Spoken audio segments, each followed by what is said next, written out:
Hello বন্ধুগণ, আজকে আপনাদের আমার একটি কবিতা আবৃত্তি করে শোনানোর চেষ্টা করছি। যদিও আমি আবৃত্তি করি না, আমি একজন লেখক। তো কবিতার নাম ছায়াপথ। ছায়াপথ লেখাটা দেখুন, লাগলে আপনারা করতে পারবেন। যাহাকে দেখা হয় নাই কখনো, সে আমার ভেতর ও বাহিরে আচ্ছন্ন করিয়াছে। আর যাহাকে ছুঁতেও পারিনি কখনো, তাহাকে আমি আলিঙ্গন করিয়াছি সর্বদা। হে আমার অন্তরাত্মা, তুমি কি অপেক্ষমান?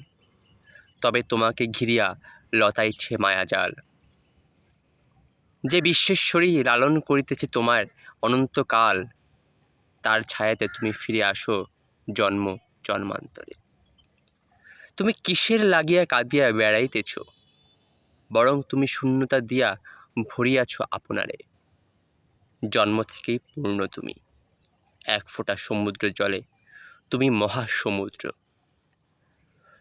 তুমি নিজেই সার্থক ও ব্যর্থ, সেই তো তোমার আলো আঁধারির ছায়াপথ। ধন্যবাদ।